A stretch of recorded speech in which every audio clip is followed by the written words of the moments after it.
मिनश्शैतानिर्रजीम बिस्मिल्लाहिर्रहमानिर्रहीम सल्लल्लाहु अला हबीबिही सैयदना मुहम्मद व आलिहि व सहाबिहि व बारक वसल्लम।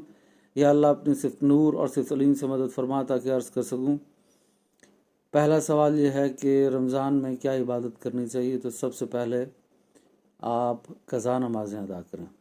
जो आपने नवाफिल पढ़ना है उससे बेहतर यह है कि आप क़ज़ा नमाज़ें पढ़ें, क्योंकि सबसे पहला सवाल फ़र्ज़ का होगा, फिर वाजिब का होगा, बाद में सुन्नत का होगा। तो इसलिए सबसे पहले, उसके बाद फिर नफिल का होगा। सबसे पहले आपने फ़र्ज़ को पढ़ना है, क्योंकि फ़र्ज़ की क़ज़ा भी फ़र्ज़ है और वाजिब की क़ज़ा भी वाजिब है। और क़ज़ा पढ़ने का तरीका यह है कि आपने सिर्फ फ़राइज़ की क़ज़ा करनी है, यानी 2 रकात फ़र्ज़ पढ़ेंगे आप फ़जर में, ज़ुहर में 4 रकात फ़र्ज़ पढ़ेंगे, असर में 4 रकात फ़र्ज़ पढ़ेंगे, मगरिब में 3 रकात फ़र्ज़ पढ़ेंगे और इशा के अंदर आप 4 रकात फ़र्ज़ और 3 रकात वितर वाजिब पढ़ेंगे।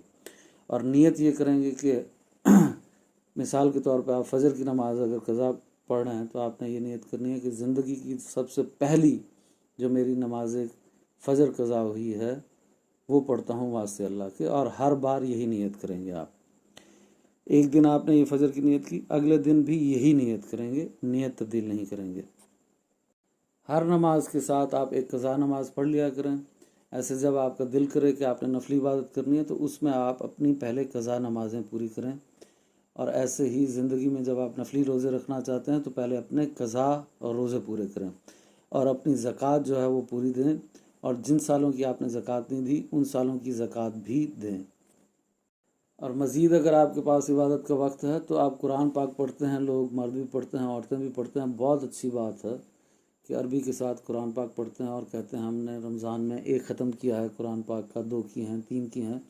तो इससे बेहतर और अफजल ये है कि कुरान पाक को समझ के पढ़ा जाए। चाहे आप 1 सिपारा पढ़ें, 2 सिपारे पढ़ें, पर तर्जुमा और तफसीर के साथ पढ़ें, ताकि अल्लाह के फरमान का मकसद समझ में आए। मकसद तभी समझ में आएगा जब आप उसको तर्जुमा और तफसीर के साथ पढ़ेंगे, क्योंकि अरबी तो हमारी ज़बान नहीं है, हम अरबी से वाकिफ़ नहीं हैं। अरबी पढ़ने से सवाब मिल जाएगा पर हमें मकसद समझ में नहीं आएगा। तो असल काम मकसद समझना है। कुरान सिर्फ सवाब के लिए नाजिल नहीं हुआ, इसको पढ़ने से सवाब तो मिलता है, पर इस पे अमल करने के लिए ये नाजिल हुआ है ताकि हमें इससे हिदायत नसीब हो। हिदायत तभी नसीब होगी जब हम इसको समझ के पढ़ेंगे। तो अगर कोई 3 बार कुरान ख़त्म कर ले या 10 बार कुरान ख़त्म कर ले तो उससे बेहतर ये है और ज़्यादा सवाब इसमें है कि वो 1 सिपारा तर्जुमा और तफसीर के साथ पढ़ ले। और रमज़ान ना भी हो तो तब भी यही कोशिश करनी चाहिए कि पहले क़ज़ा नमाज़ें आपने पूरी करनी है, क्योंकि पहले फ़र्ज़ का दर्जा है, फिर वाजिब का है, फिर सुन्नत मुअक्कदा का है, फिर सुन्नत गैर मुअक्कदा का है, फिर नफल का है।